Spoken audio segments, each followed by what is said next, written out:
Assalamualaikum warahmatullahi wabarakatuh. Alhamdulillahi rabbil alamin. Nahmaduka rabbi kama yanbaghi li jalali wajhikal karimi wa azimi sultanik.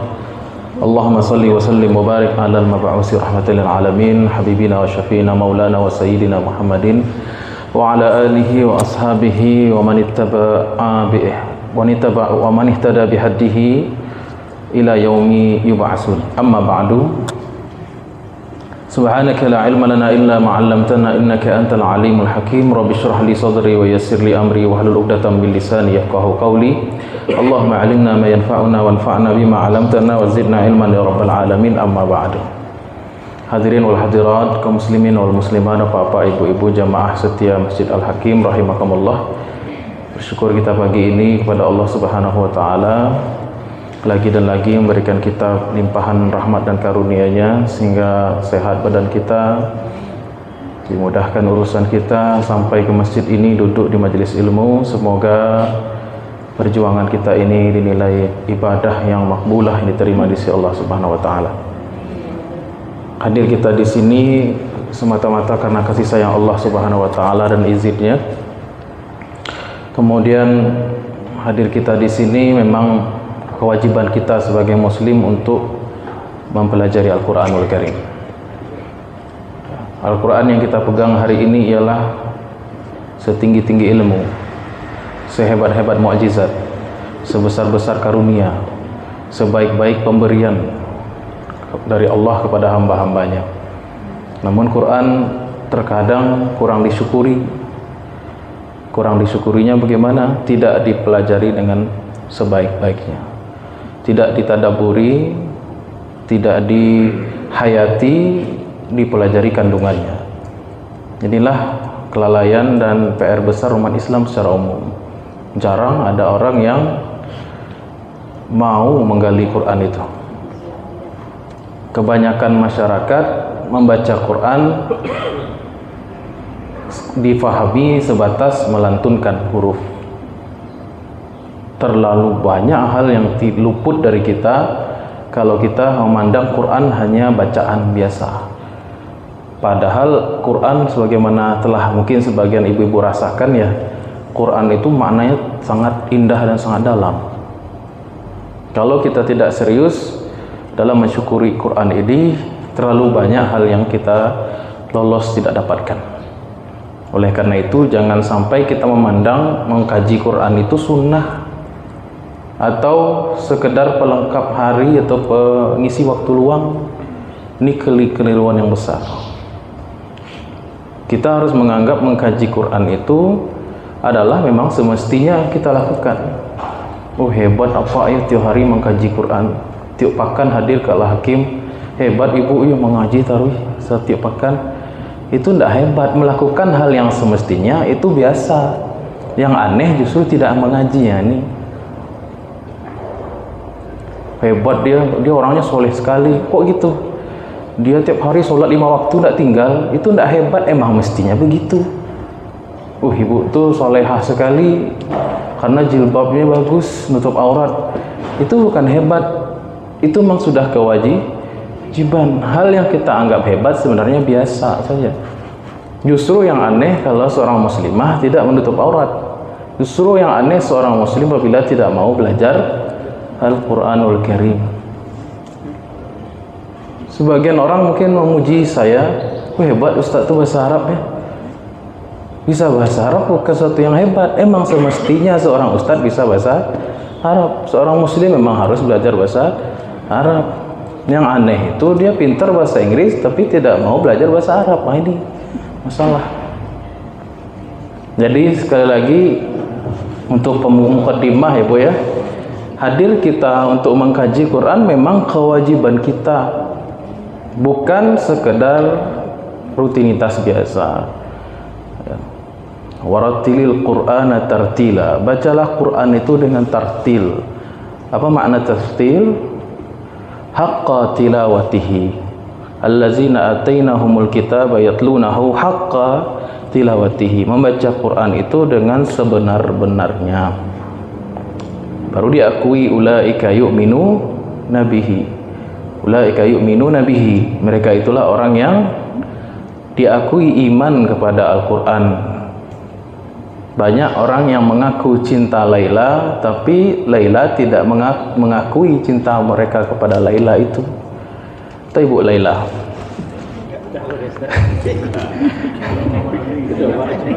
Laila itu kekasihnya Ummu Qais. Ada cerita 1001 malam, Majnun Laila, bukan Laila Majnun. Banyak orang terbalik. Itu kisah hikayat saja, tapi banyak dikutip para ulama untuk menggambarkan cerita romantisme gitu. Jadi Majnun Laila, orang yang tergila-gila dengan Laila, bukan Laila Majnun. Kalau Laila Majnun artinya Laila itu yang gila.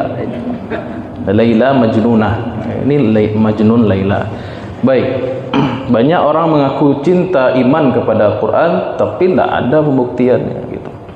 Banyak orang mengaku kepada cinta Laila, tapi Laila tidak mengakui.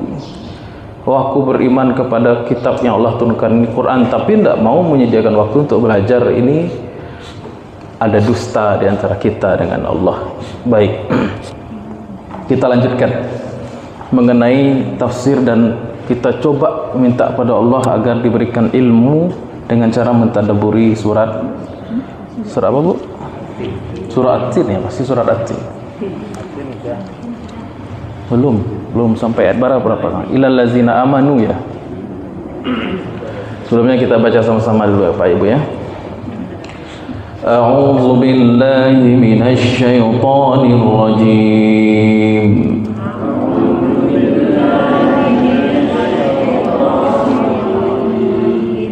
Bismillahirrahmanirrahim.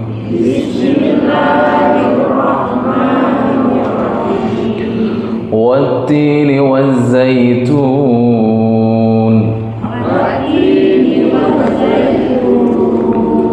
Sambil dibayangkan makna yang telah kita pelajari Bapak Ibu ya. Wa-turi sinin.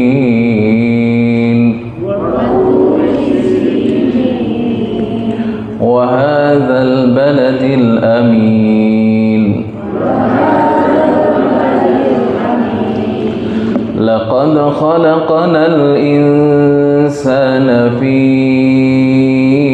ahsani taqwim.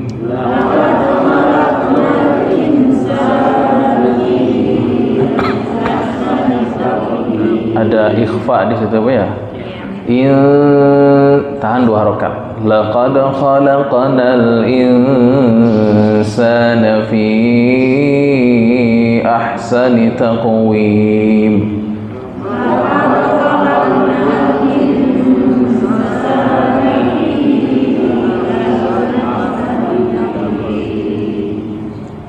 Thumma radadnahu asfala safilin.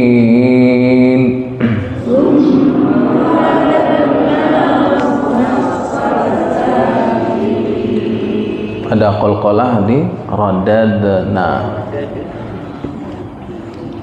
Qalqalah itu bunyinya dekat ke fathah dibandingkan bunyi e.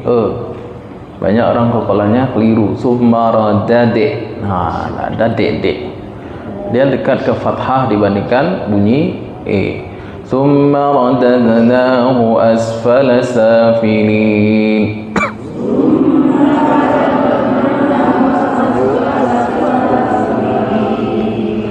Illalladzina amanu wa 'amilus solihati falahum ajrun ghairu mamnun.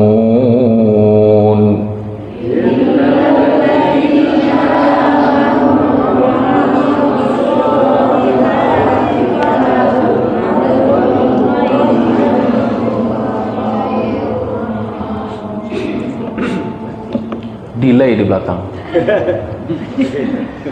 Fama yukadzibuka ba'du biddin.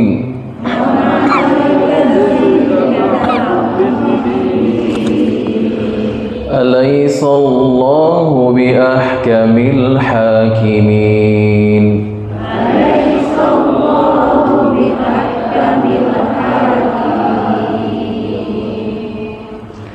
Shadaqallahul azim. Baik. Terakhir kita membahas ayat yang ke-6. Tadabbur Quran tidak mesti buru-buru, justru alon-alon asal kelakon. Pelan-pelan asal selamat sampai. Kalau mau cepat-cepat silahkan baca di rumah sendiri 1 juz 2 juz silahkan. Tapi kalau mau tadabbur Quran namanya juga tadabbur, harus perlahan-lahan ya, pelan-pelan. Kita ingin memungut banyak hikmah sebanyak-banyaknya. Kita memungut banyak hikmah sebanyak-banyaknya. Dari lafaz yang kita baca masuk kotak kita cerna, mudah-mudahan merasuk ke dalam batin kita. Tiap hari ditetes, tiap pekan ditetes dengan embun Quran, insyaallah semakin nambah keyakinan, semakin lembut akhlak kita, semakin bening hati insyaallah taala. Baik, sampai firman Allah ayat yang ke-6.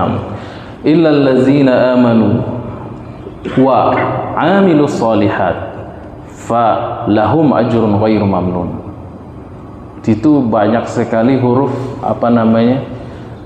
partikel yang perannya sangat luar biasa. Illa wa fa. Illa, waw dan fa. Apa fungsi illa di sini? Kemarin sudah kita jelaskan sedikit. Illa ini mengeluarkan dari kelompok yang secara umum disebutkan. Semua orang keluar di masjid kecuali yang bajunya pink. Artinya yang baju pink terkecualikan dari yang keluar. Kata Allah di sini, manusia itu diciptakan pada sebaik-baik penciptaannya. Kemudian manusia itu semuanya, karena al-insan di sini lafaz yang menunjukkan jenis. Asalnya manusia, asal dia itu manusia, berarti dia termasuk ayat ini. Karena al-insan di sini bukan alif lam yang menunjukkan orang spesifik, tapi huruf alif lam di al-insan menunjukkan jenis. Asal dia manusia, pasti Allah ciptakan pada sebaik-baik pembentukan. Kemudian asal dia manusia, setelah penciptaan yang terbaik pasti Allah jatuhkan. Kecuali, siapa yang tidak akan jatuh atau siapa yang tidak akan kembali kepada derajat yang paling rendah? Illa, kecuali. Perhatikan, berarti ma ba'da illa, apapun yang datang setelah illa, itu satu-satunya solusi yang menyelamatkan seseorang dari kehancuran, dari kerendahan derajat. Tidak ada cara lain. Kata Allah, illal ladzina, yaitu mereka orang-orang yang amanu, beriman kepada Allah, wa amilu, dan beramal al-a'mal as-salihat.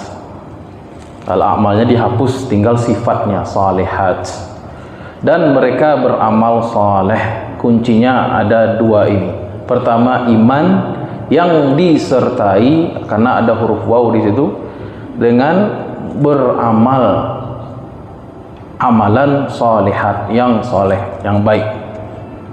Baik. Kemarin ada dua tafsir secara umum oleh para ulama mengenai makna kalimat summa radadnahu asfala safilin. Tafsir yang pertama, orang yang selama di dunia diciptakan dengan kelengkapan, kesempurnaannya, kemudian fasilitas dan kenikmatan hidupnya, tapi dia tidak mau beriman dan beramal soleh, maka nanti di akhirat tempatnya di neraka. Itu tafsiran secara umum. Rinciannya sudah kita bahas. Kalau Bapak Ibu mau nonton ulang, ada rekamannya di YouTube. Ada rekamannya, insya Allah tiap pekan kita rekam. Ya. Nama channelnya Ustadz Rizky Usmul Azan SPRCMA Official. Followernya baru 34 orang. Ya. Kita jumlahnya lebih dari 34 kayaknya, Bu ya. Kemudian tafsir yang kedua, yaitu ketika manusia sudah mencapai kesempurnaan fisik, akal dan spiritual dan mentalnya, ya, dari tadi keadaannya keluar dari perut ibu dalam keadaan lemah, kemudian makannya bertingkat, ilmunya pun bertingkat, ditambahkan nutrisinya naik sehingga menjadi laki-laki atau perempuan yang sempurna. Kemudian summa radadnahu asfala safilin, maknanya kemudian dia dikembalikan pada posisi awal dia hidup seperti anak-anak kembali. Ya, lemah lagi. Tadinya sudah kuat, kemudian tiba-tiba menjadi lemah seperti sebagaimana bayi yang keluar dari bumi, keluar dari perut ibu dalam keadaan yang juga lemah. Seperti bayi atau anak balita yang belum mengerti apa-apa, begitu juga dia kembali. Bayi atau anak-anak yang mudah merengek, terkadang menyulitkan, menyusahkan orang tua, begitu juga keadaan sebagian manusia ketika berada di ujung usianya. Artinya summa radadnahu asfala safilin, kemudian kami kembalikan dia pada posisi semula ketika awal dia hidup, yaitu terkena penyakit pikun atau Alzheimer atau yang senada dengan itu. Nauzubillahi min pikun, nauzubillahi min zalik. Baik.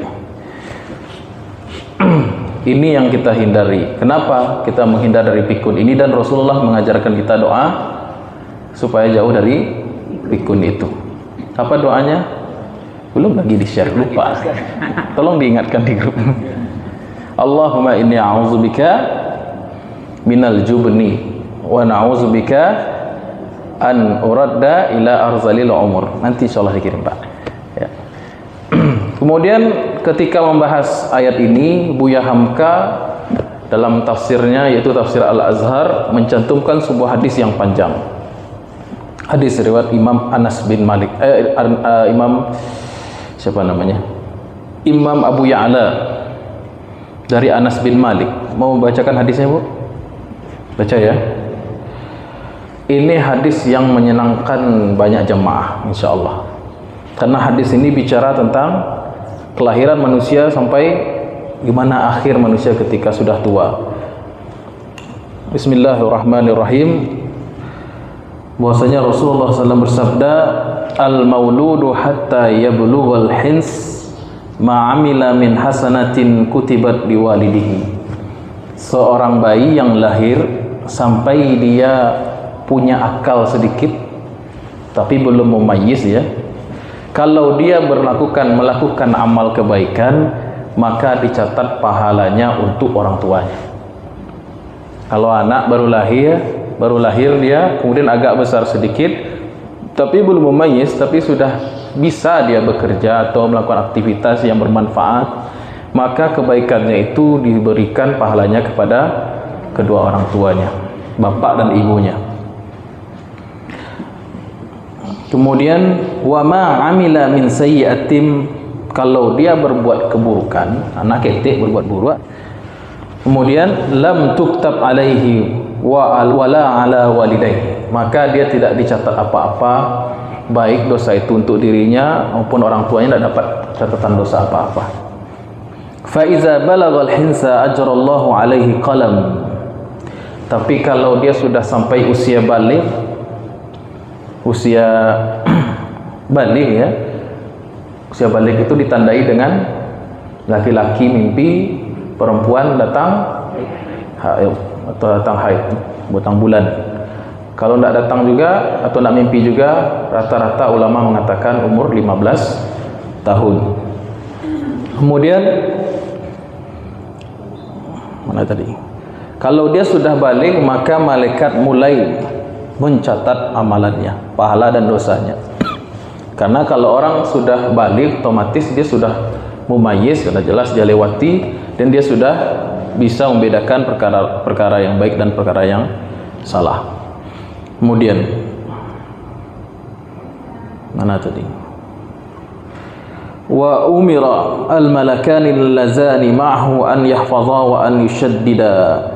Kemudian Allah perintahkan dua orang malaikat untuk menyertainya dan untuk menjaganya.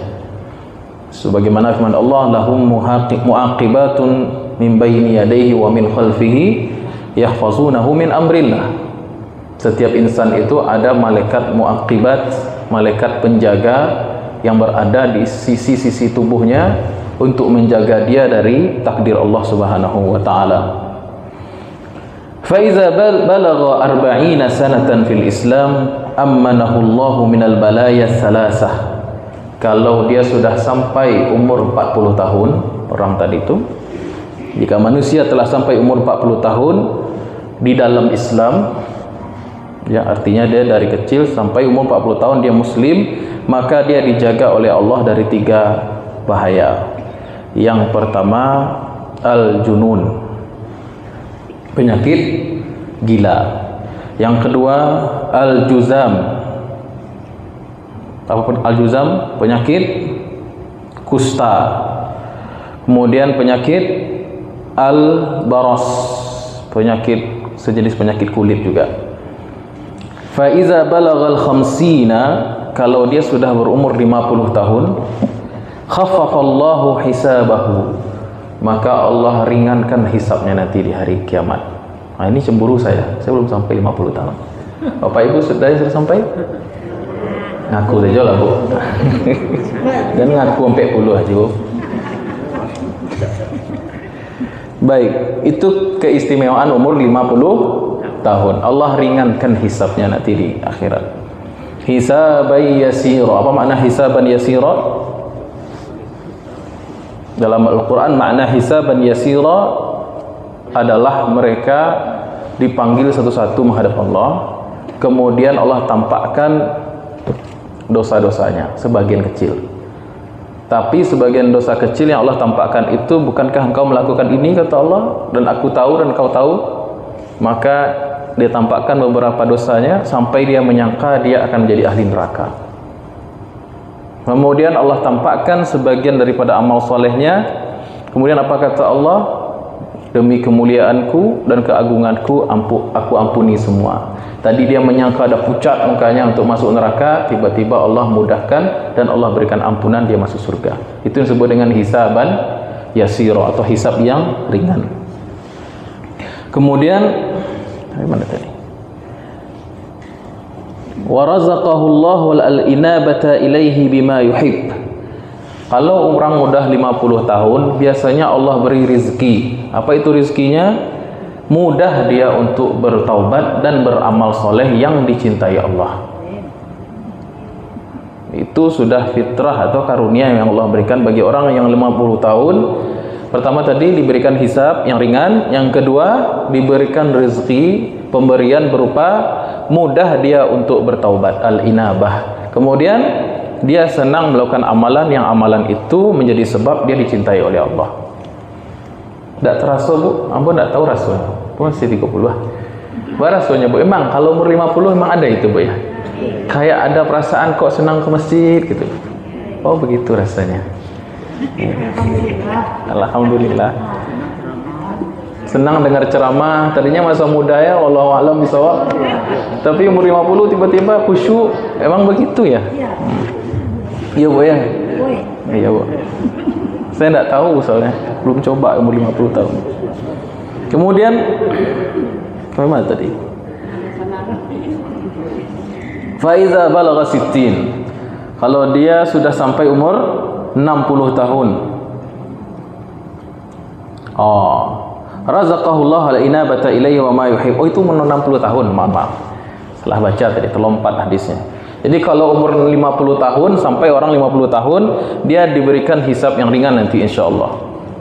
Kemudian kalau sudah sampai umur 60 tahun, dia diberikan rezeki berupa senang bertaubat, mudah dia sholat, mudah dia beribadah, mau dia untuk melakukan amal-amal yang dicintai oleh Allah Subhanahu wa taala. Ya Bu ya, yang umur 60 tahun. Kemudian umur 70 tahun. Fa iza balagha 70. Kalau dia sampai umur 70 tahun. Ada yang 70 tahun sini Bu? Ya. Ada? Siapa? Bu? Ibu 73? Masya Allah. Tapi bentuknya tidak 73 Bu. Serius? Ibu 7 berapa Bu? 75. Masya Allah. Karunia yang Allah berikan luar biasa Bu. Apa kata Allah? Allah, merinding saya bacanya. Kalau orang sudah sampai umur 70 tahun dalam Islam, ahabbahu ahlus sama, maka penduduk langit mencintainya. Siapa penduduk langit? Para malaikat. Tapi dengan syarat dia dari baligh sampai umur 70. Itu Islam. Ndak lock in lock out dah. Tahu bu lock in lock out? Islam kamu kafir lo balik. Itu Islam lo balik. Nah, itu lock in lock out. Keluar masuk. Nah, itu ndak berapanya karunia. Jadi Islam tu jangan dicoba-coba ya. Kemudian apa sih? Fa iza balagha 80, kalau dia sudah sampai 80 tahun. Siapa yang 80 tahun di sini? Alun-adul. Kataballahu hasanatihi wa tajawaza an sayyiatihi. Allahu akbar. Yang Allah catat daripada dirinya tinggal kebaikan saja lagi. Ada kesalahan dan Allah ampuni. Ya. Yang Allah catat baginya hanyalah kebaikan saja lagi. Kalaupun dia ada salah, sudah Allah maafkan. Ya. Dah bonus sudah. Tapi jangan disengaja. Kau lah tahu hadis ini kan, wah 80 nanti malah jadi kayak ya. Itu namanya gaek tidak tahu diri namanya kalau sudah itu. Ya. Kenapa begitu orang yang sudah 80 tahun itu? Karena dia setiap detiknya melalui kepayahan. Fisiknya sudah lemah, ingatannya sudah sangat berkurang. 80 kan lumayan tuh. Jarang juga orang yang sudah sampai 80 hari ini. Peluang hidup 80 itu hanya di negara-negara maju setahu saya. Peluang hidup umur sampai 80 tahun itu paling di Jepang, Finlandia, sebagian wilayah Eropa. Ya, kalau di Afrika jarang, peluang hidupnya rendah sekali, apalagi daerah konflik. Itu peluang hidup cuman sampai 20-30 tahun kalau daerah perang. Ya, Palestina itu rendah sekali peluang hidupnya. Afrika Tengah yang tiap hari konflik itu. Indonesia ini peluang hidup kita 60 tahun tidak salah. Indonesia sekitar. Tahu? Mungkin? Maksudnya tak itu bagaimana Pak? Ya, sampai umur 40 tahun. Wallahu a'lam. Yang jelas kata Rasul, umur umatku antara 60-70 tahun saja. Itu umur jatah umatnya Rasul. Jarang yang lebih dari situ, tapi mulai banyak yang kurang dari situ. Umur 40 udah cuci darah. Banyak sekarang. Baik. Sampai mana tadi? Kalau dia sudah umur 80 tahun, Islamnya sampai di umur 80 tahun, maka yang Allah catat daripadanya hanya kebaikan dan kesalahannya sudah Allah maafkan. Allahu akbar. Fa iza balagha, makanya kalau kita melihat orang tua siapapun dia, walaupun tidak punya hubungan dengan kekerabatan dengan tika, tapi dia muslim, itu kita harusnya hormat beliau. Kenapa? Ini karunia Allah begini. Allah saja sudah maafkan dia, bagaimana kok kita bisa tidak muliakan dia? Ini statusnya sudah kayak wali sudah nih, waliullah. Kenapa? Yang dicatat daripadanya hanya kebaikan dan tidak dicatat keburukannya. Kalau umur 80 tahun muslim, dia dari baligh, dia itu luar biasa ya. Ini anak-anak muda banyak yang apalagi di barat gitu kan. Old man, dipanggilnya old man. Pakai siko, tidak boleh seperti itu. Orang yang harus kita muliakan itu ialah para ulama. Orang tua sendiri jelas walidain. Kemudian para ulama, kemudian orang tua muslim. Tidak ada pejabat di situ. Tapi orang hari ini kalau melihat pejabat lebih daripada melihat ulama. Lihat pejabat hari ini lebih daripada melihat orang tua dia sendiri kadang-kadang. Melihat pejabat hari ini seharusnya orang gaya 80 tahun itu yang harus lebih kita hormati. Kenapa? Dia udah sampai ke step yang aman sekali. Karena dia sudah berislam dari balik sampai umur 80 tahun dia bersabar atas masa tuanya, tinggal berharap aja lagi pada Allah Subhanahu wa taala, menghitung hari saja ibaratnya gitu kan. Ya sudah enggak ada dosa yang dicatat bagi beliau. Nah, ini hadisnya masih lanjut nih. Fa iza balagha 90. Ini pasti tidak ada, 80 aja tidak ada, apalagi 90. Ada yang sampai 90 di sini? 90 atau balik? 60. Siapa yang sampai umur 90? Ada keluarganya yang sampai 90, Bu? Ada. Oh, Masya Allah, tabarakallah. Kabar gembira.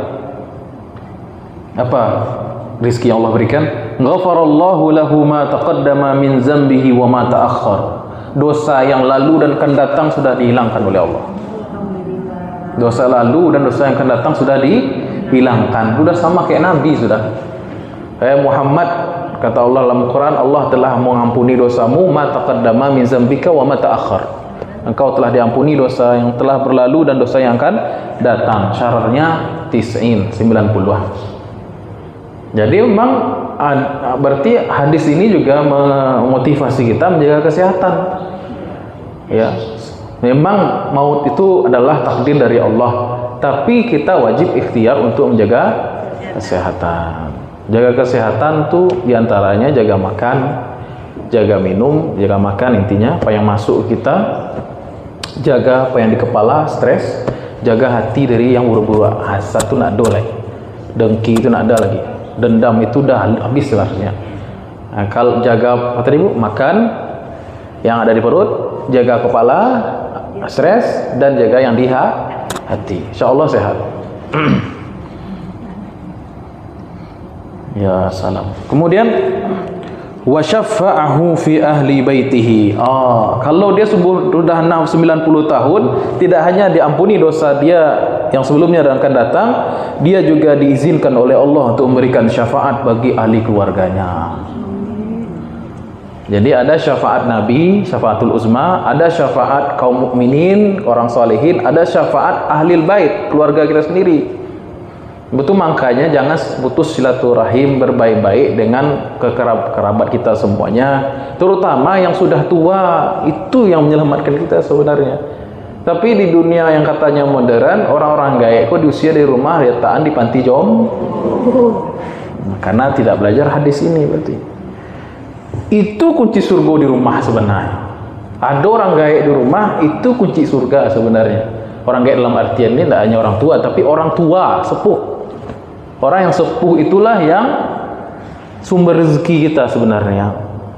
Nah, orang Cina ini sangat dia pegang ini, orang Tiongkok. Orang tua itu apa istilahnya? Untung itu apa namanya istilah bahasa Cinanya? Hoki ya. Orang tua itu hoki kata orang Cina. Orang Cina paham. Kalau sebagian budaya Barat terutama itu orang tuanya sudah mulai payah, taruhnya panti jompo. Bahkan ada satu dulu ya, budaya Jepang dulu, itu orang tua dibuang ke hutan. Ada budaya seperti itu dulu di Jepang, dibuang saja orang tua. Ya salam. Syukur kita nikmat Islam ya Bu ya. Ya. Lanjut, mana tadi? Wa kana asirallahu fi ardihi. Apa kata Nabi di sini?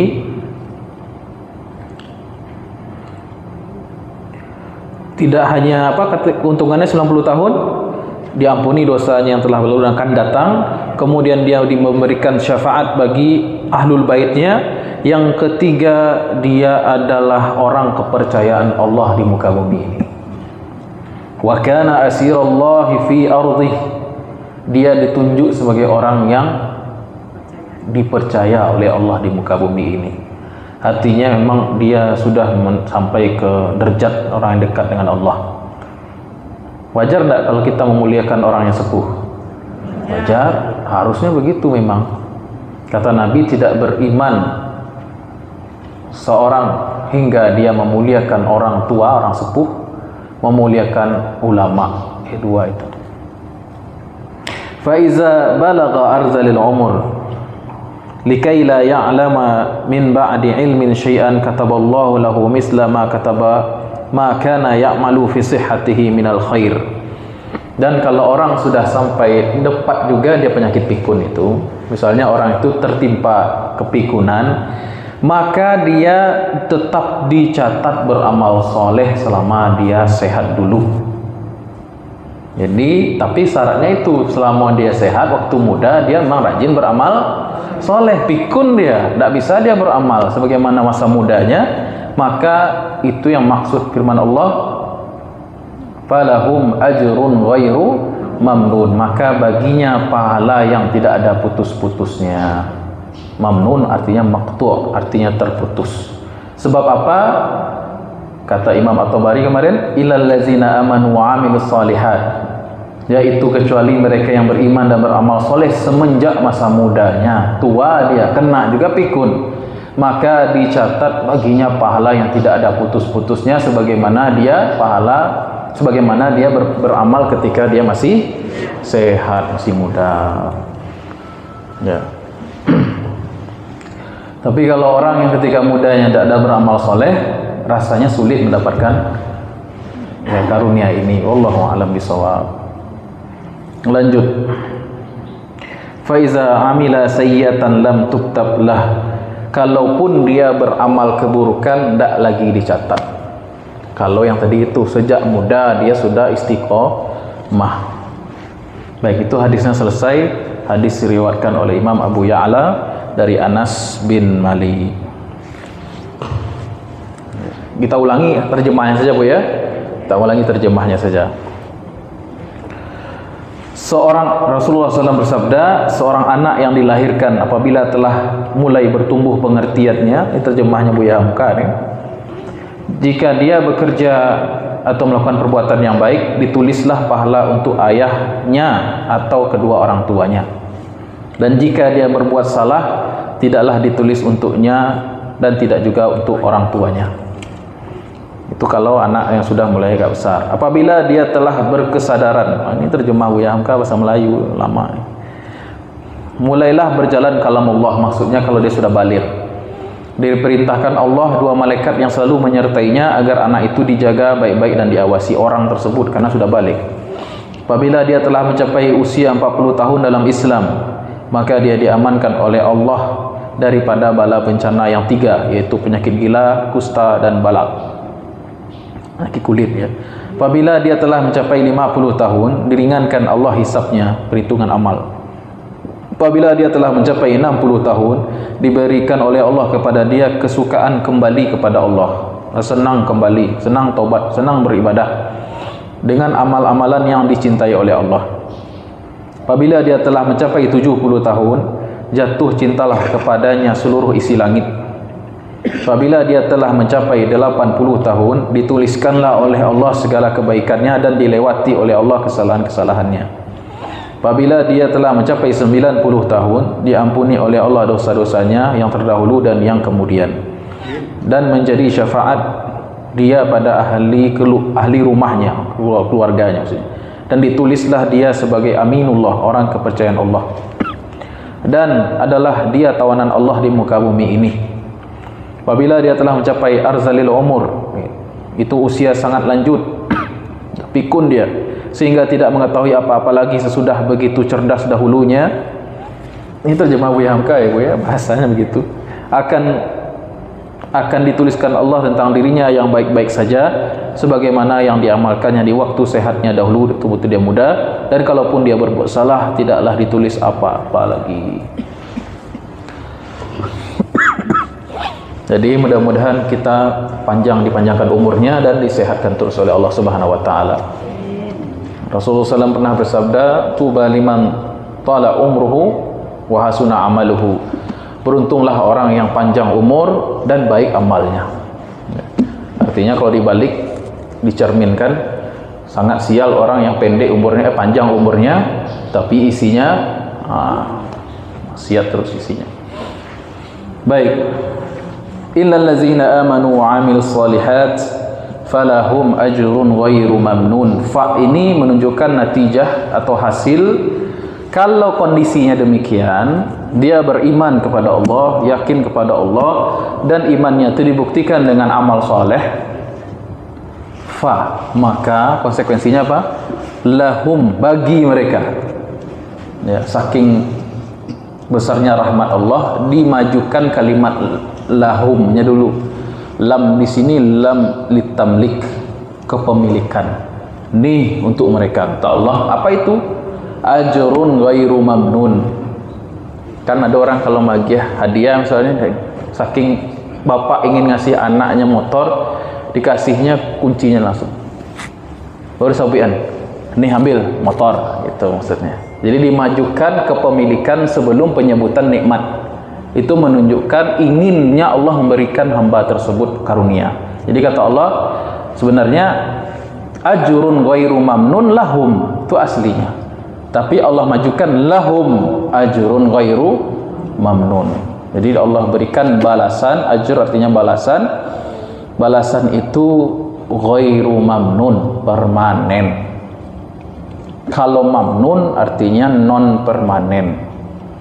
Ada staf tetap, ada staf non tetap. Biasanya kalau karyawan tetap dengan karyawan outsourcing gaji fasilitasnya bagusan mana? Jaleh lah tetap. Nah, di sini kata Allah ajrun ghairu mamnun. Dia bukan outsourcing, dia bukan coba-coba. Pemberiannya itu bukan main-main, tapi lanjut terus sampai tidak ada batasnya. Karena sifat akhirat itu infinity. Apa itu infinity, Pak? Akhirat itu sifatnya tidak terputus, tidak terbatas oleh waktu. Kalau dunia sifatnya terbatas, usia terbatas, makan terbatas. Sakayo-kayo apa orang kalau Allah 3 piring pasti kenyang, nak mau sampai piring lain.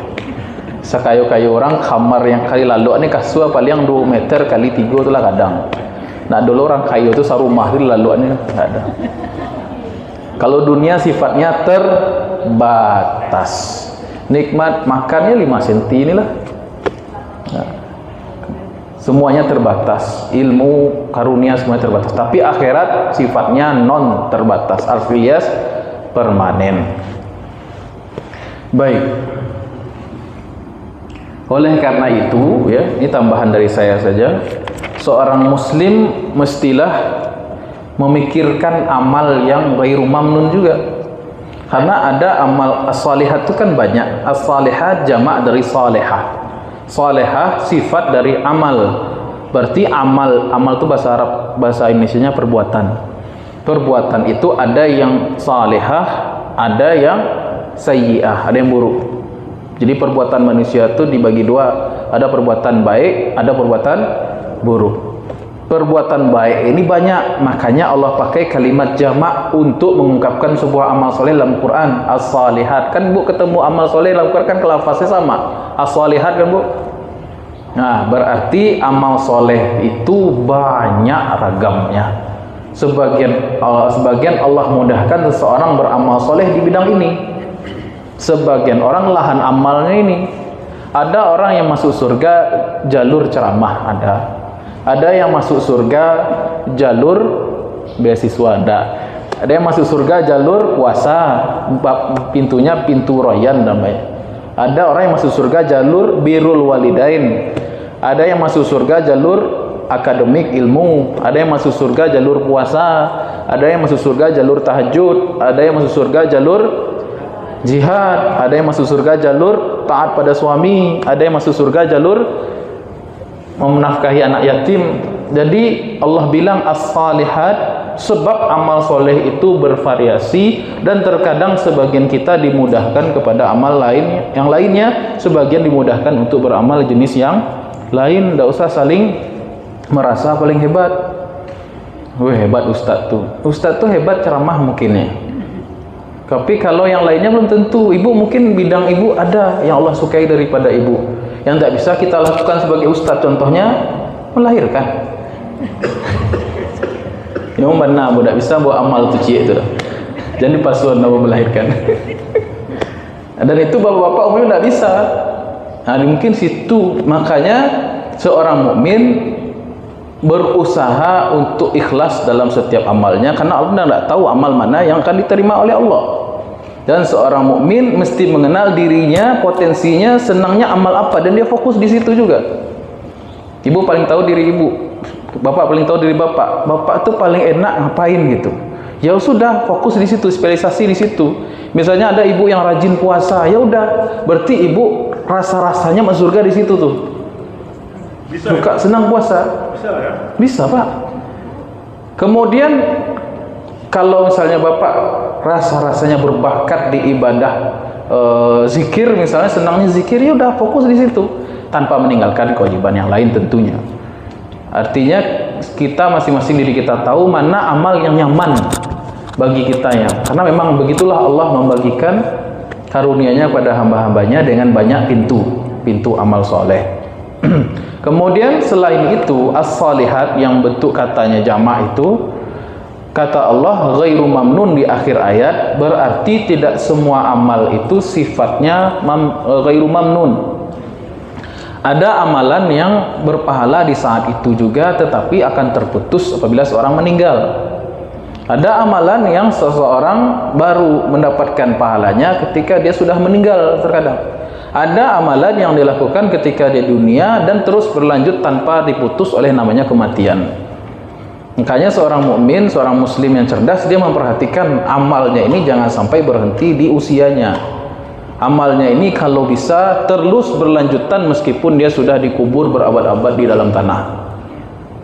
Seperti apa? Contohnya amal ala ilmu yuntafa'u bihi, ilmu yang bermanfaat yang dia pelajari, dia sebarkan, dia ajarkan ketika di dunia. Ini sebabnya pasang kamera ini. Kalau sekarang saya ceramah, kajian yang hadir terbatas. Tapi kalau ini diupload, selama orang nonton, selama orang mengamalkan, selama orang mendapatkan faedah darinya, manfaat darinya, di situ saya mengalir pahala ke saya, ke Pak Robi, ke ibu-ibu semua. Kan tidak mungkin saya Pak Robi saya dapat pahala, ibu-ibu apa dapat juga pahalanya nih. Kan tidak mungkin saya ngomong sendiri kan. Nah, karena ada Pak ibu-ibu bisa ngomong seperti ini. Karena berarti tidak semua amalan itu mengalir ketika kita sudah meninggal. Pikirkanlah apa amalan yang kira-kira mengalir bagi kita setelah kita meninggal. Apa kira-kira? Yang pertama disebutkan dalam hadis, iza mata banu adam in qata'a amaluhu illa min salas. Jika mati seorang manusia terputus transfer amalnya kecuali 3 hal. Yang pertama, shadaqatin jariyah, sedekah jariyah. Jadi sedekah itu 2 macam, sedekah ghairu jariyah atau sabitah, ada sedekah jariyah. Ada sedekah pahalanya itu ngalir terus, ada sedekah yang tidak mengalir terus. Tetap bisa jadi. Setelah kesedekah sekali sudah selesai dia. Berarti ini ditafsirkan oleh para ulama, shadaqatun jariyah itu yang disebut dengan wakaf.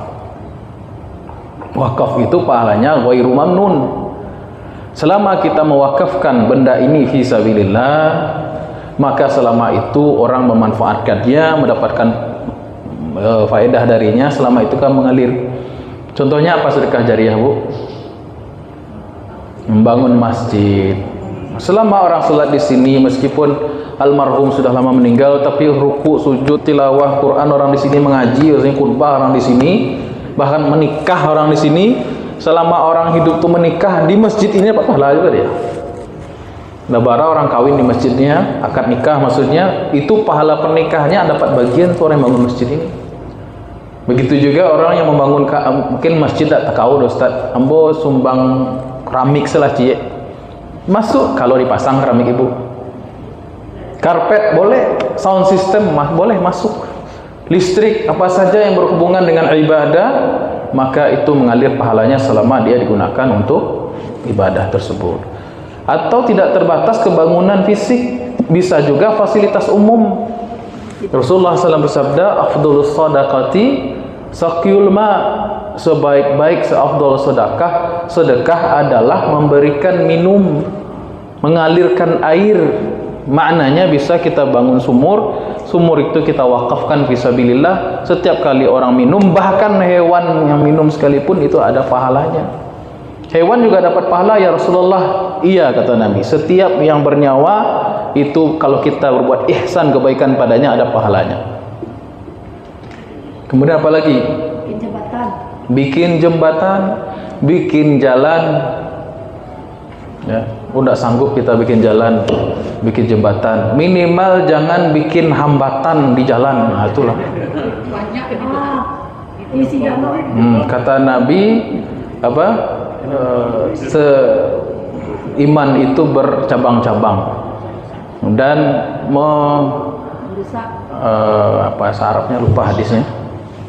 Mengambil sesuatu yang perkara yang bisa membahayakan orang di jalan, tali, kayu, paku lah, itu juga termasuk iman kata Nabi sallallahu alaihi wasallam.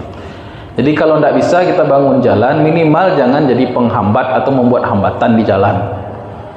Semakin besar jalan itu dan semakin heterogen orang yang lewat di situ, semakin besar pahalanya kalau ada kita membangun jalan itu.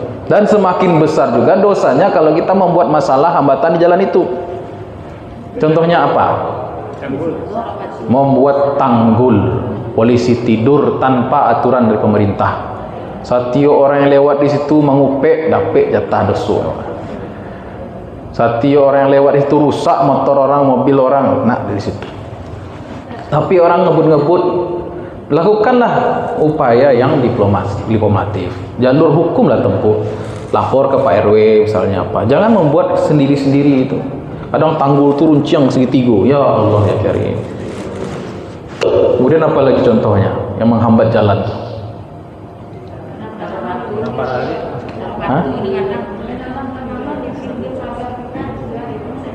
Betul, ya. Karena kebetulan jalan itu berbatasan dengan pagar ibu, bukan berarti itu rumah ibu juga. Kadang ditanam pula di sebelah pagarnya itu. Alah kacau. Nah, menghambat orang jalan. Kemudian baralek di pinggir jalan. Apa kata Pak Robi? Bikin walimahan di jalan. Kalau orang yang lewat itu tidak ridho, hari pertama menikah sudah berdosa rumah tangganya. Gimana mengharapkan generasi yang baik, anak yang baik? Kecuali gangnya itu gang buntu, orang penduduknya sedikit, homogen, bisa kita bilang, Bapak Ibu di grup WA, mohon maaf kami beralih sehari yo. Nah itu dekat, nggak masalah. Ini masalah jalannya tuh terlalu luas. Kami minta maaf. Jalan umum, maka macet orang. Saya pernah itu di daerah Balimbiang tuh, sabila daerahnya. Balimbiang, ada satu daerah lah sensor yang tadi. Itu beralek jaraknya 1 kilo. Jadi beralek itu pakai tenda setengah jalan Pak. Sekilo lagi ada lagi orang beralek. Macet 3 kilo akhirnya. Kalau bayangkan kalau ada orang yang sakit jantung dan harus segera bawa di UGD, ya cepat tugas malaikat maut terlaksana akhirnya. Ya, artinya dia menzalimi orang lain. Ya, kalau sekedar tasasak ngumpul tidak terlalu masalah, itu meninggal terkait dengan nyawa orang lain atau kepentingan besar. Itu kan. Jadi jangan sampai bikin dosa yang sifatnya dosa jariyah. Ya. Baik, yang kedua tadi yang pertama Bu. Yang pertama tadi apa? Shadaqatun jariyah, ya, sedekah yang berjalan pahalanya, wakaf. Wakaf bisa berupa membangun fasilitas ibadah, membangun fasilitas umum, bisa yang lebih besar itu membangun sumber daya manusia. Masjid banyak tapi imam tidak ada. Masjid banyak tapi tidak ada ulama. Ini buat apa? Yang dibangun oleh Rasulullah Sallallahu Alaihi Wasallam, list pertama ialah sumber daya manusia dulu. Sahabat itu yang digembleng. Masjid dibangun tapi sederhana. Bisa ibu lihat di YouTube masjidnya Rasulullah itu sudah dibikin sama orang apanya, simulasinya. Itu lantainya tidak karpet kayak gini, mewah nih Bu. Cuman pasir, atapnya langit, sebagian dikasih pelepah kurma, tanah liat dindingnya, tempat letak tiangnya cuman batang kurma. Ini sederhana. Apakah Rasul dan sahabat tidak paham tentang sedekah jariyah? Siapa yang bangun masjid bagus nanti Allah? Tidak. Justru mereka paham itu tapi memprioritaskan dulu yang paling penting di atas yang penting, yaitu sumber daya manusia. Lahirlah sosok bernama Abu Bakar Siddiq. Lahirlah orang hebat seperti Umar bin Khattab. Lahirlah sosok menawan seperti Uthman bin Affan. Lahirlah pendekar dan intelektual Ali bin Abi Thalib. Lahirlah panglima perang yang tidak pernah kalah Khalid bin Al-Walid. Lahirlah penghafal Al-Quran yaitu Abdullah bin Mas'ud. Lahirlah mufassir handal yaitu Abdullah bin Abbas. Lahirlah siapa lagi? Sebutlah semuanya. 124.000 sahabat itu radhiyallahu anhum ajmain. Allah ridho semuanya pada mereka. Lulusan muridnya Rasulullah, ndak SAG, ndak LC. Lulus muridnya Rasulullah gelarnya RA, Raden Ajeng Dak radhiyallahu an. Allah telah ridho pada mereka. Itu muridnya Rasulullah sallallahu alaihi wasallam. Nabi mengkader dulu orang. Berarti apa bentuk realnya kita sekarang untuk mengalirkan pahala setelah kematian kita? Mengkader orang setelah kita. Umur kita 60 tahun, tapi umur pahala kita kalau bisa puluhan dan ratusan tahun lagi plusnya. Dengan cara apa? Mengkaderisasi siapa yang menggerakkan dakwah setelah kita. Kader kita yang paling utama anak. Kader utama bapak ibu yang paling utama itu anak sendiri. Tidak bisa anak lolos cucu lagi, atau ponakan dulu lolos juga cucu lagi, lolos juga susah kalau cicit sudah dipanggil sebelum bertemu dengan cicit. Kemudian siapa lagi? Siapapun yang ada di lingkungan kita, mohon maaf, garin itu harus dikader sebenarnya. Itu garin. Iko pengajian garin paling belakang. Soalnya pengajian tuh ya garin paling mongko. Apa bacaan dia selama di masjid? Apa kurikulum dia? Ini tugas masjid sebenarnya. 4 tahun dia di masjid kita, dia dapat fasilitas, dapat ilmu, pembiasaan dan lain sebagainya. Jadi bagus. Jadi atau memberikan beasiswa misalnya orang-orang yang ingin belajar agama, ya. Saya ini bisa kuliah Bu, sebabnya selain orang tua tentu itu karena dapat beasiswa. Beasiswa S1 dari negara Arab Saudi, bukan dari negara Indonesia. Indonesia, mohon maaf, cuman memberikan jadi itu saja. Orang Arab, Raja Arab datang tahun 80-an, Raja Fahad apa Raja Faisal itu, Raja Fahad rasanya. Datang ke Indonesia, kami ingin membuka institut pengajaran bahasa Arab Quran. Sempat tidak disetujui oleh menteri apa saya lupa, ada kisahnya itu. Cuman sebagian menteri pertahanan enggak salah, namanya lupa juga, mengiyakan. Gimana teknisnya? Kami akan datangkan guru dari Timur Tengah, dari Arab. Bukunya kami belikan, kasih beasiswa ke anak-anak Indonesia.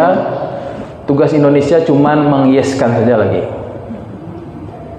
Nah, maka diyeskan oleh pemerintah Indonesia, jadilah kampus-kampus Arab Saudi cabang di Indonesia. Itu awalnya. Nah, jadi karena ada yang memberikan beasiswa, Al-Azhar misalnya di Mesir, itu pemerintah waktu tahun 98 kan itu dolar naik. Nah, terjadi krisis global ya. Ketika itu banyak orang-orang mahasiswa Islam yang belajar di Al-Azhar dipulangkan. Kenapa? Karena krisis ekonomi. Ya, akhirnya karena banyak yang akan pulang, terdengar oleh rektor Al-Azhar waktu itu. Akhirnya diberikanlah beasiswa full bagi mahasiswa Indonesia untuk tetap belajar di Al-Azhar, tidak dipulang. Makanya lahir ustadz-ustadz kondang itu, siapa misalnya? Itu sebab apa? Karena ada yang memberikan beasiswa. Kalau tidak ada ulama itu di backing, kira jadi tidak mereka? Ulama ni, ustadz ni beda dengan Nabi Bapak Ibu. Kalau Nabi dan Rasul langsung wahyu. Tapi kalau ulama, ustadz itu ada penggemblengan, ada studinya, ada pengorbanannya, baru tercipta seorang ustadz. Baik, sampai mana tadi? Ilmu yang bermanfaat. Sedekah jariah. Berarti sekarang kita pikirkan, sudah tidak kita memiliki amal jariah, sedekah jariah kita? Pastikan kita sudah punya. Apapun bentuknya, yang sederhana misalnya wakaf Quran bisa juga. Apapun yang bisa dipakai oleh orang lain, atau yang paling penting tadi itu SDM itu punya enggak kita kader. Jadi kalau di Jakarta itu dulu Buya Risman, saya sudah tua ini katanya, beliau udah 70 tahun, saya merasa yang paling penting setelah ini siapa pengganti saya, kata beliau.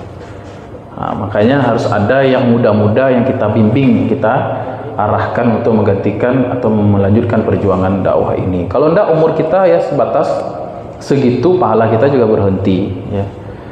Nah, kira-kira apa Bu? Ayo kita mikir sama-sama sekarang. Apa kira-kira sedekah jariah? Pak Robi apa Pak? Pak Robi ada yayasan dai, yayasan dai. Apa Bu? Sudah Bu ya? Terfikirkan masing-masing Bu ya? Yang kedua, sedekah jariah yang kedua, al-ilmu yuntafa'u bihi, ilmu yang bermanfaat.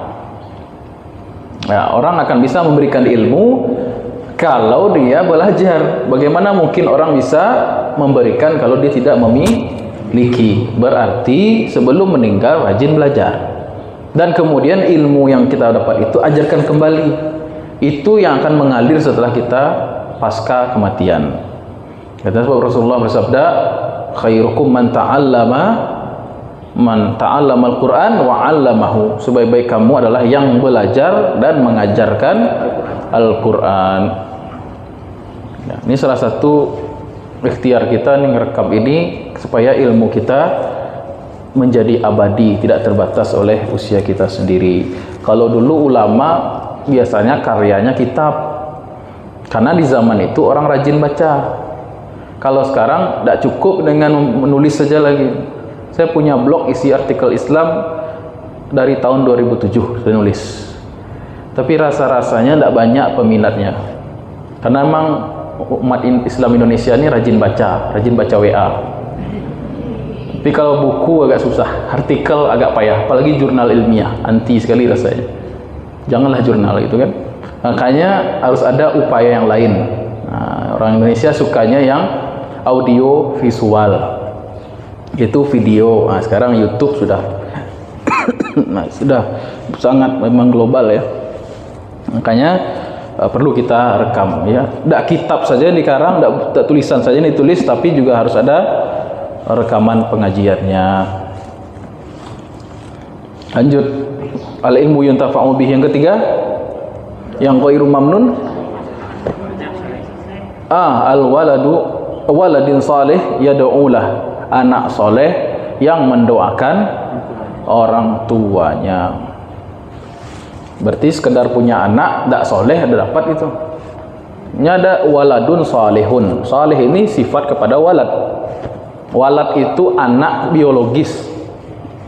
Yang dikatakan walada yalidu lam yalid walam yulad, kalau surah Al-Ikhlas itu artinya anak yang dia lahirkan secara biologis, anak kandung kalau bahasa Minang ya. Anak kandung. Ya, anak kandung yang soleh. Jadi kalau anak sekedar anak tidak soleh, dikhawatirkan tidak dapat keuntungan ini. Jadi anak soleh maksudnya anak yang beramal soleh, dia beriman kepada Allah, karena itu sebaik-baik amal. Kemudian dia melakukan amal-amal soleh yang mendatangkan ridha Allah, dan salah satu amalnya ialah yad'u lahu, yang dia senantiasa mendoakan. Tidak sekali dua kali mendoakan orang kaya, tapi senantiasa, karena itu fi'il mudhari'. Yad'u lahu, senantiasa mendoakan orang tuanya. Berarti anak ini mestilah anak yang saleh dan anak yang teringat terus dengan birrul walidain, teringat orang tuanya. Lanjut. Jadi ilal ladzina amanu wa 'amilus shalihat, kecuali orang-orang yang beriman beramal soleh ini, mereka inilah yang tetap dalam kondisi ahsani taqwim. Maknanya begitu jadinya ya. Orang yang beriman dan beramal soleh, dia tidak akan asfala safilin, namun dia akan tetap dalam kondisi ahsani taqwim. Jadi hilang tuh sumarodanahu asfala safilin, sebab ada pengecualian illa. Jadi orang yang beriman, yang imannya itu dia beramal soleh dengannya, diaplikasikan nyata, maka mereka ini senantiasa dalam keadaan yang terbaik. Itu yang dikatakan Allah. Lanuhiyannahum hayatan thayyibah. Siapa yang beramal soleh dari kalangan laki atau perempuan, pasti akan kami berikan kehidupan yang baik dunia wal akhirat. Jadi selalu mereka dalam ahsani taqwim. Kalau bahasa lainnya, ulaika khairul bariyah. Mereka itulah sebaik-baik makhluk kata Allah. Siapa itu?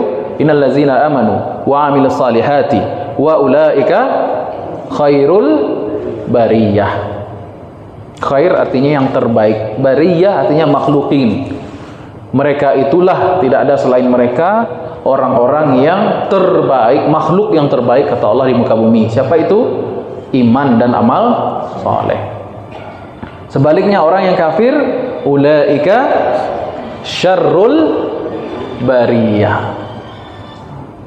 Mereka itulah orang-orang yang seburuk-buruk makhluk di muka bumi ini. Meskipun wajahnya ganteng, meskipun dia kaya, tapi kalau tidak ada iman dan amal dalam hatinya, dalam perbuatannya, dia seburuk-buruk makhluk. Kenapa? Karena banyak yang Allah berikan pada dia. Otak dikasih, akal dikasih, roh dikasih, rezeki dikasih, ilmu dibentangkan, tapi dia tidak mau belajar. Walhasil kufur saja dia, maka dia syarrul bariyah, seburuk-buruk orang, seburuk makhluk. Baik. Yang berapa sekarang? Belum lagi. Sampai sini ada pertanyaan Pak Ibu? Silakan Bu.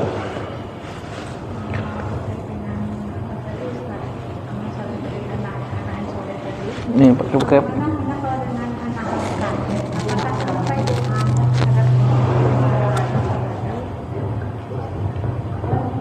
dan seandainya dia tahu orang tua kandungnya, kemudian ke orang tua anaknya sampai nggak tahu si anak tadi, dan bagaimana dengan orang tua kandungnya tadi? Mungkin dia ada perbedaan karena mungkin dari kecil diambil sama orang tua angkat, lebih dekat dia ke orang tua angkat daripada ke orang tua kandungnya sendiri. Itu bagaimana Ustaz? Baik. Kalau kita bicara tentang pemberian Allah, maka kita harus buka seluas-luasnya sangkaan kepada Allah. Jadi kalau kita lihat kondisi ada anak yang bukan anak kandung diangkat, diadopsi. Dalam Islam itu boleh mengangkat anak, tapi dengan syarat ketentuan. Yang pertama, ketentuannya tidak dinisbatkan nasab kepada dia, tetap dia dipanggil dengan nama bapaknya. Kemudian yang kedua, kalau dia sudah balik, maka bermuamalah dengannya sebagaimana orang asing. Artinya tidak boleh kepada ibu angkatnya membuka aurat atau bersafar bersama-sama, tetap saja statusnya non mahram, ya. Dan tidak mewarisi. Hukumnya sama dengan hukum orang biasa, bukan berarti dia anak angkat statusnya sama dengan anak nasab. Itu yang pertama. Yang kedua, jadi boleh angkat anak Pak ya, Bu. Yang kedua, apakah anak angkat ini ketika dia berdoa itu dia pahalanya sampai atau disampaikan kepada orang tua angkat? Baik. Pertanyaan sekarang, orang tua kenapa memiliki kedudukan yang mulia dalam agama? Kenapa Pak Ibu? Karena jasa dan perannya bagi seorang anak. Sekarang meskipun judulnya dia bukan anak kandung nih, tetapi jasa dan perannya sama seperti orang tua kandung, kira-kira dapat balasan tidak dari Allah? Husnuzon, kita luaskan rahmat Allah di situ. Jangan kita sempitkan, oh dia bukan anak kandung, jangan. Karena dalam Islam itu, dalam ilmu fikih itu ada namanya sebab, faktor, illat. Kalau illat, faktor, sebab itu ada, maka hukumnya berjalan. Kalau dia tidak ada, hukumnya tidak berjalan.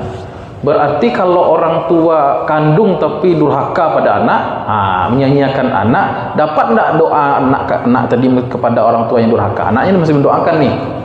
Kita husnuzon lagi sama Allah karena dia menjadi sebab lahirnya anak ini, meskipun dia tidak zalim, meskipun dia zalim. Nah, jadi kalau memandang rahmat Allah itu luaskan seluas-luasnya Bu ya. Jangan kita sempit-sempitkan, oh dia aja tidak zalim pada anak, dia dapat doa anak ini. Jangan begitu. Kita tetap husnuzon kepada Allah karena dia jadi sebab wujudnya dia di dunia, meskipun dia zalim orang tua tersebut. Nah, begitu juga bagi orang tua angkat, karena dia menggantikan posisi. Kadang orang tua angkat ini sayang pula sama anak, seperti anak kandung. Maka dengan ilat sebab faktor itu, kita berharap pada Allah dia juga dapat pahala orang tua kandung. Allahu alam bisawab. Kita pikir apa ya? Ada juga nih kan? Yang mati. Oh, yang angkat tangan Ibu yang ngomong ya. Saya jadi ragu nih. Ustaz, suaranya di sebelah. Suara tuh lebih cepat Bu, siun. Kalau mata agak lambat, lagi kurang mata. Assalamualaikum Ustaz, ini kan Assalamualaikum. yang Ustaz tadi kan nasabnya nama orang tuanya. ada anak angkat, dia orang melahirkan, tetapi nggak tahu lah bapaknya yang orang tua yang melahirkan ini, nggak dikasih tahu, nggak, pokoknya nggak ketemu lah gitu. Nah jadi gimana caranya? Gimana caranya gimana Bu? Maksudnya gini, nasabnya gitu kan. Misalnya anak ini lahir. Iya, saya paham. Pas misalnya kita melahirkan nih, nggak bisa kasihkan aja sama orang. Ini umpama, dikasih aja sama orang. Dan kita terus bilang lah dari orang tuanya. Dari orang tua angkat nih, anak ini kita kasihkan sama orang tua. Soalnya kan tadi bilang misalkan persada nasabnya bin itu, binti. Itulah gimana caranya nanti kalau udah ada pernikahan bagi anak perempuan. Ya. Jadi orang tuanya tidak diketahui, unknown, majhul, tidak diketahui orang tuanya, tapi dia diasuh oleh orang tua angkat. Maka kan larangannya tadi dilarang menisbatkan nasab kepada orang tua angkat. Sedangkan orang tua aslinya tidak diketahui. Makanya kalau ada keperluan ditulis saja namanya, misalnya Ahmad bin Abdillah. Ahmad anaknya hamba Allah, udah itu aja. Jadi tidak tahu kan nama bapak ibunya, atau Fatimah binti Amatillah, disabui aja. Kalau Abdullah itu nama yang umum, tapi maksud Abdullah di sini hamba Allah yang tidak diketahui namanya. Kalau perempuan binti Abdullah, gitu sama. Tapi ada bukan nama tuh. Ya. Anak yang di luar nikah. Ya. Saya pernah dengar ini kan nggak sah bapak yang menikahkan, ya. Jadi dibilangin Papua, dia diwajibkan namanya pulang gitu. Misalnya kan namanya Wahyu Susi lah namanya. Ada bin Fulan gitu, binti Fulan. Binti Fulan. Jadi dinamakan aja Fulan gitu. Tidak boleh. Kalau anak zina, dia punya nasab tapi dinisbatkan kepada ibu. Ibunya kan ada, tahu kan? Berarti Susi binti Fatimah misalnya nama ibunya. Binti Fatimah sama dengan Isa bin Maryam. Susi bin Fatimah tadi itu. Ini disebutkan kepada ibu kandungnya. Bukan ke Fulan, laki-laki bapak biologisnya, bukan. Iya. Kalau anak itu beda Bu. Kalau tadi kan kita bicara anak angkat, bin ke bapak asli biologisnya. Kalau ini anak hasil zina, maka dia dinisbatkan nasabnya kepada ibunya. Tapi bukan berarti Nabi Isa itu anak zina, ya, bukan begitu ya. Isa bin Maryam karena memang beliau diciptakan tanpa seorang ayah gitu. Jadi berarti pergaulannya sampai ibunya itu udah jadinya? Bin ya, bin dari ibunya. Soalnya bukan dari bin ibunya. Dari bin apanya? Pulang tadi itu lah dikasihnya sama orang. Aduh, penghulunya nggak paham berarti ya. Iya. Sebentar, kalau dia dikatakan sah tidak nikahnya itu sah Bu. Kenapa? Karena dia yang menikahkan anak hasil zina itu wali hakim. Nikahnya sah, cuman menyebutnya salah tadi. Ibu menyebutnya bin Fulan kan? Tidak boleh. Fulan itu kan istilahnya X-nya gitu. Tidak diketahui Fulan, Julan, Fulan itu tidak diketahui. Lebih bagus sebutnya Abdillah. Cuman kalau nak zina nggak bisa Abdillah, harus dinisbatkan ke ibunya.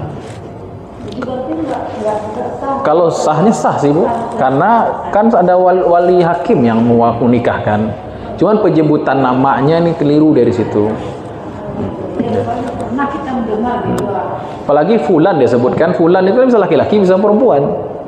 Berarti dia tidak mau menyebutkan nama ibunya, seolah-olah begitu gitu.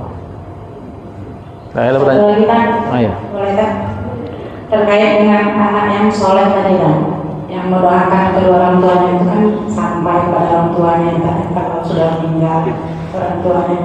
Tapi kalau anak yang perempuan gimana Pak? Katanya ada yang pertama anak laki yang sampai doanya cepat. Tidak ada. Tidak ada pengkhususan laki-laki perempuan, sama saja. Waladun itu lafaz umum, anak sama kayak rojulun lafaz umum.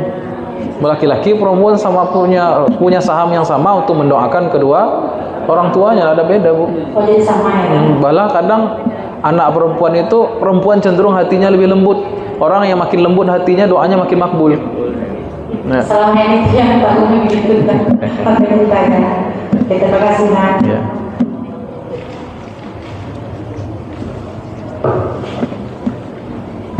Baik, kalau tidak ada pertanyaan lagi, kita tutup dengan doa kafaratul majlis. Subhanakallahumma rabbana bihamdika. Lagi. Maaf Pak, belakangan bisa bertanya. Assalamualaikum warahmatullahi wabarakatuh. Sesuai dengan tema Bapak tadi tentang sedekah, wakaf, sama wakaf kita kepada masyarakat banyak atau kita memberikan kepada anak kita, apa namanya?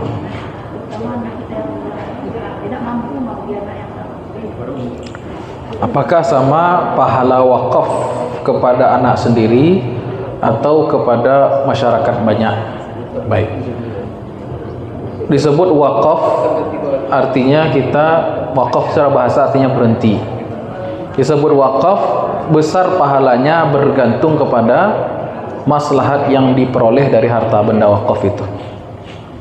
Kalau makin besar pahalanya, makin luas pemanfaatannya, pahalanya semakin besar. Kalau kepada anak, boleh saja kalau kita melihat potensi anak itu dia bagus, artinya dia mau mengembangkannya nanti, karena kita paling mengenal anak kita, misalnya gitu. Tapi kalau anak biasanya bukan wakaf istilahnya. Wakaf biasanya itu kasih untuk anak itu wasiat, hibah, nafkah. Dalam bersedekah secara umum itu ada skala prioritas. Ada orang yang wajib dan duluan harus kita beri nafkah, yaitu misalnya kepada suami kepada istri dulu, Bu. Wakaf yang sedekah paling wajib itu pada diri sendiri. Kemudian orang yang paling dekat dengan kita, orang yang menjadi tanggung jawab kita, orang tua misalnya bagi anak yang sudah bekerja, istri, anak, kemudian orang tua, kemudian saudara yang memiliki kekerabatan dengan kita, tetangga, baru masyarakat umum. Itu ada skala prioritasnya. Kenapa demikian? Karena boleh jadi orang suka bersedekah untuk kepentingan umum, tapi kewajiban yang terdekat belum dia penuhi. Nah, ini masalah. Nah, jadi yang prioritas utama kita mengeluarkan uang, berinfak, sedekah itu untuk diri kita selesai, supaya tidak minta-minta pada orang lain. Kemudian orang yang menjadi tanggung jawab kita, ahli keluarga kita, tetangga, baru kemudian masyarakat umum. Kira-kira begitu, Bu, ya. Ya, makasih. Baik. Subhanakallahumma rabbana bihamdika asyhadu an la ilaha illa anta astaghfiruka wa atubu ilaik. Mohon maaf bila salah dan kurangannya. Insyaallah kita jumpa pekan depan, lanjutkan ayat fama yukadzibuka ba'du biddin alaysa Allahu biahkamil hakimin. Assalamualaikum warahmatullahi wabarakatuh.